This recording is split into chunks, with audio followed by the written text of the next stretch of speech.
Hello, everyone. Welcome back to Breaking Shan, episode 5.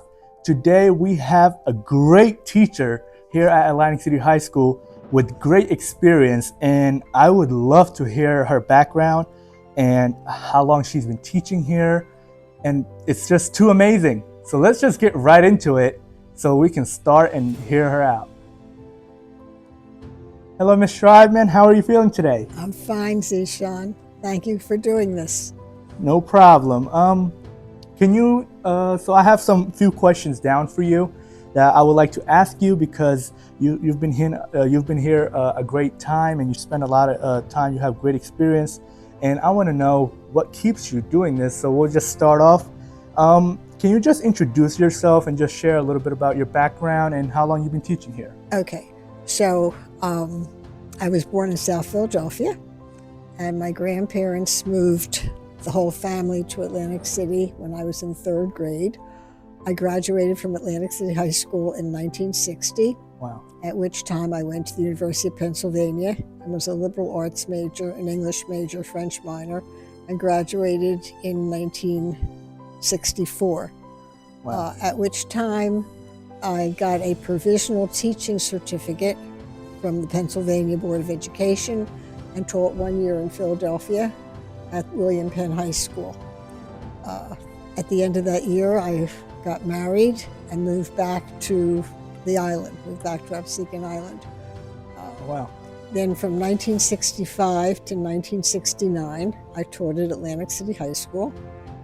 And then I took 8 years off to have my 3 sons. And then I returned in 1977 up to the current time. So totally, I've been teaching, this is my 52nd year of teaching. Next year will be number 53rd. Wow. What keeps me here is I love my job. I'm very proud to be a teacher. I think it's a great profession.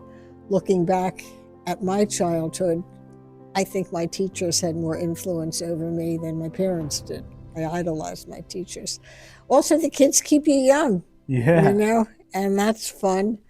And I kind of look at Atlantic City High School as my second home. And it's my family. And, I love the kids. I love my fellow colleagues. They're basically my friends. Yeah. And that's why I'm here. That's amazing. How has the school changed since you started working here? The school has changed in that I don't have the attention of the students that I did have. They're more interested in their cell phones. They're more interested in listening to their music. So a lot of times, they'll come in and, their faces are down looking at their cell phones and they've got the headsets on and listening to music. And I feel like I'm secondary to them. Yeah. And so that's the biggest change that I have noticed. How was it used to be before? The connection between the student Well, and we teacher. didn't, before, the cell phones were not an issue, and the earpieces were not an issue. Have any of your past students come back to visit you? God, yes. Yes, they come visit me every year. And what I like the most is when I started teaching here in 1965, I had juniors. And I was only 6 years older than my students. I mean, they were 17 and I was 22, 21, 22. And a lot of them came back to live on the island, and they are now my personal friends. Wow. I mean, they're doctors, they're lawyers, they're dentists. I mean, so many people in town were former students of mine. So that's great. I love them. That's amazing. When students come back to meet their teacher, the teacher feels very proud of them. And I'm socially friendly with a lot of them because, I'm 83 and they're like, 77, and that's no big deal. You can be friendly with people.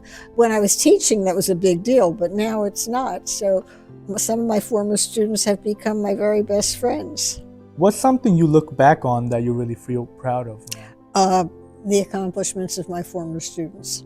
That, I've made an impact on their life, and, they've gone on to graduate school and become professionals and are very successful and doing well.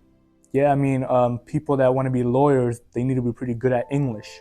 So all the saying goes to the English teachers, because there's a lot of reading going on in law school, a lot of writing. So the English teachers are really a big part of it. Is there something that a student may have said to you that made you either really surprised or have made you laugh?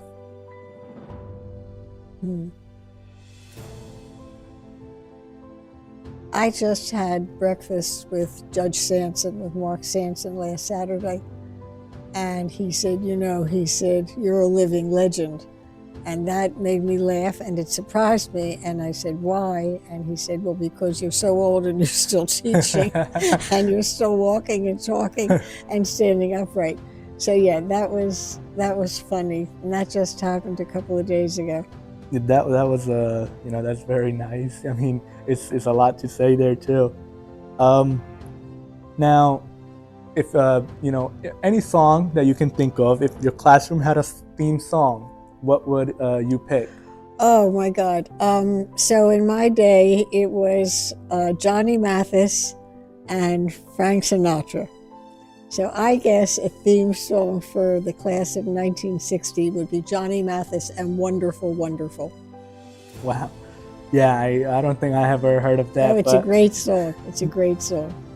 If in this generation, if you could be a student for one day, what would you want to do? If I had it to do all over again, I would definitely become a physician. Wow. So if your teaching career was to be turned into a movie, because that's, a lot of years, and that's amazing that you still teach and you love teaching. If it was to be either a movie or a book, what would you give the title to that book or movie of your teaching career? Impact of education. That's a great title. It says a lot. Have you ever had a student that tried to prank you? Yes. Yes. This was a couple of times. Okay, so one year I came into my class and all my desks had been moved out of the room into another room, and I didn't know what happened to my desk. That was a prank that they pulled on me. And then the year before I left on maternity leave, I came in and on my desk was this great big cake, and they had pickles around the cake, on the cake, because pickles and cake do not go together, and I was pregnant. And then on the cake they wrote, "To hell with Orgel." Orgel used to be the author of this vocabulary book that I used to teach from, and they hated that book. That's so funny. Pretty sure those were funny pranks. It was just to get a better connection. How did you feel about it when you got pranked? Oh my God! Oh, I laughed. What's something a student may have taught you of this generation? Oh, what they've taught me is that sometimes you're hard on kids and you don't realize what's going on in their lives and why they're late and why they're not doing their work. And so they've taught me to become more compassionate with what's going on in their personal lives.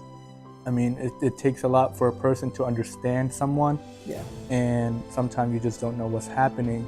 But if you're a type of person that, okay, I understand, that's something serious. That's how I've changed, and that's what I've learned. That's amazing. If you had a made-up subject that you could teach, what kind of made-up subject do you think that you would teach if it wasn't English? Just history in novels or history in fiction, because I love to read historical novels. That's great. So do you go back with history a lot? Like, you like the history of? I love world history. I love history of every country. It's a fascinating subject to me. Is there a specific way you make your lessons creative or fun for the students sometime? I mean, it's English, you got to go with the lesson plans that you have, but do you sometimes? I do not think I'm creative. No, I do not think my lessons are fun. I teach so that they can learn. Yeah. But I don't think it's fun. Okay. Is there a moment from your teaching career that makes you laugh? Like, let's say during a faculty meeting or a faculty party, has there been an event that you really remember and it was very funny to you? Yeah, there was one faculty meeting, and one teacher, who shall remain nameless, told me that I was George Washington. Really? Yeah, referring to my age. Yep. Oh man, that's hilarious. Do you have anything special or meaningful in your classroom that's meaningful to you? In my desk, I have a grammar book that one of my sons had used. There's a little wooden gizmo on the wall, and when I got Teacher of the Year, the principal at the time, Mr. Torres, got that for me. Oh wow. So that's very special. That plant, that cactus over there, is very special because Laurie Carter, head of guidance, gave it to me when it was this big, and I grew it that size. The floral arrangements in the back of the room, when Dorothy Griffiths retired, she gave them to me, so that's very special. Up here, I've got a couple of ceramics and carvings done for me by former students, so that's special. That's a lot of great things. Yeah. And those flowers made out of duct tape, a student made for me, that's very special. They've been here for years. That's great. You know, all the if you kept them in your classroom, it means something to you. Oh, absolutely, because kids have done it for me. That's amazing. Is there a specific snack or drink that you need throughout your school day? I drink a lot of water. The snack that I love the most are pretzels. I love pretzels. But I try not to eat them during the school day because they're fattening, and I'm always on a diet. Okay. That's, pretzels, a lot of time at schools there's pretzel selling and stuff. Have you ever, if there was to be a pretzel selling, actually I don't buy the soft pretzels because I don't want to eat them, so I kind of stay away from that. Okay. But I do love them. If you could take your whole class on a dream field trip, where would you take them? Oh, I would take them to Manhattan and take them to a Broadway show. Amazing. What kind of show would it be? Well, my favorite show was Les Miserables.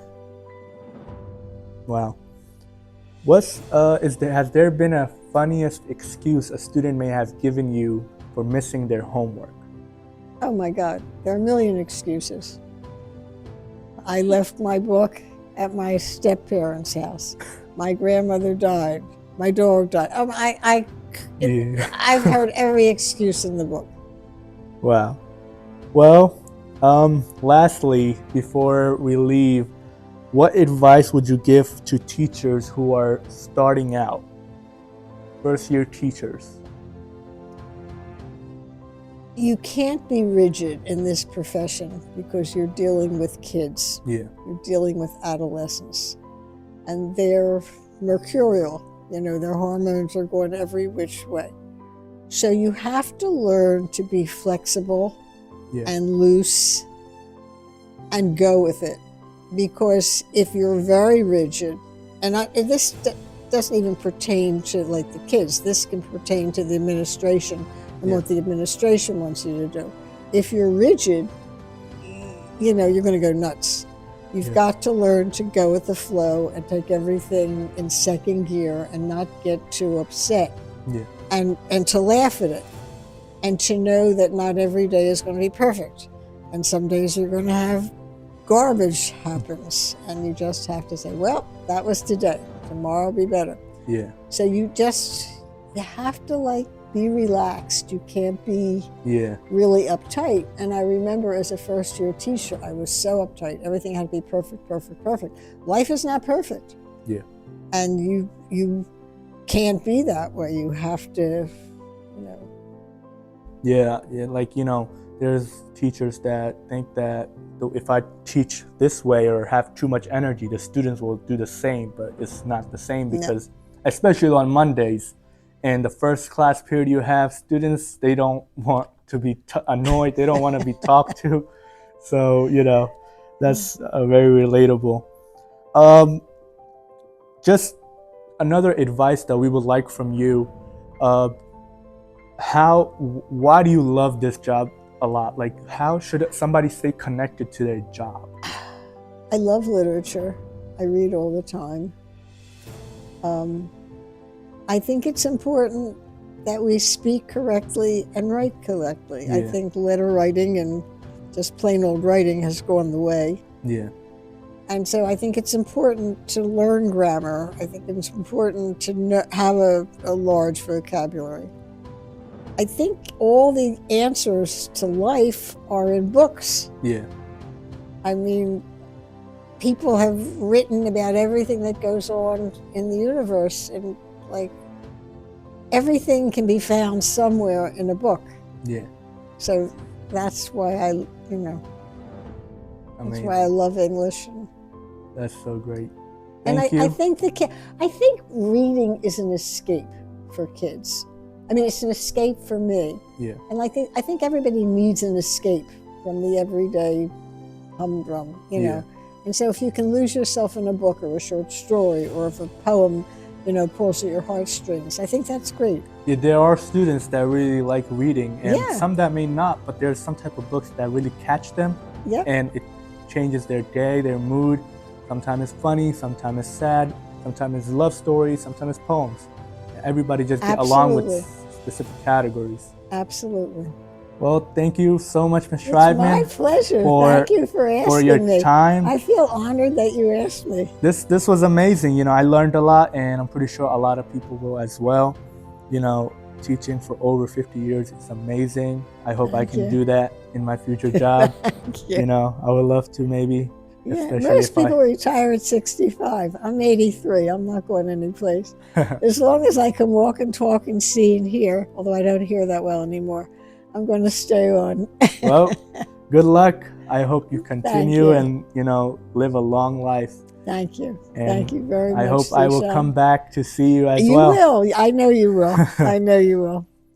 That will do it for this episode, everyone. I hope you enjoyed and learned a lot, because I did. We'll see you in the next episode. We have amazing people. One of them is our coaches here at the high school. One is a guidance counselor. We have amazing people scheduled for you. So until then, stay curious, stay kind, and enjoy your day.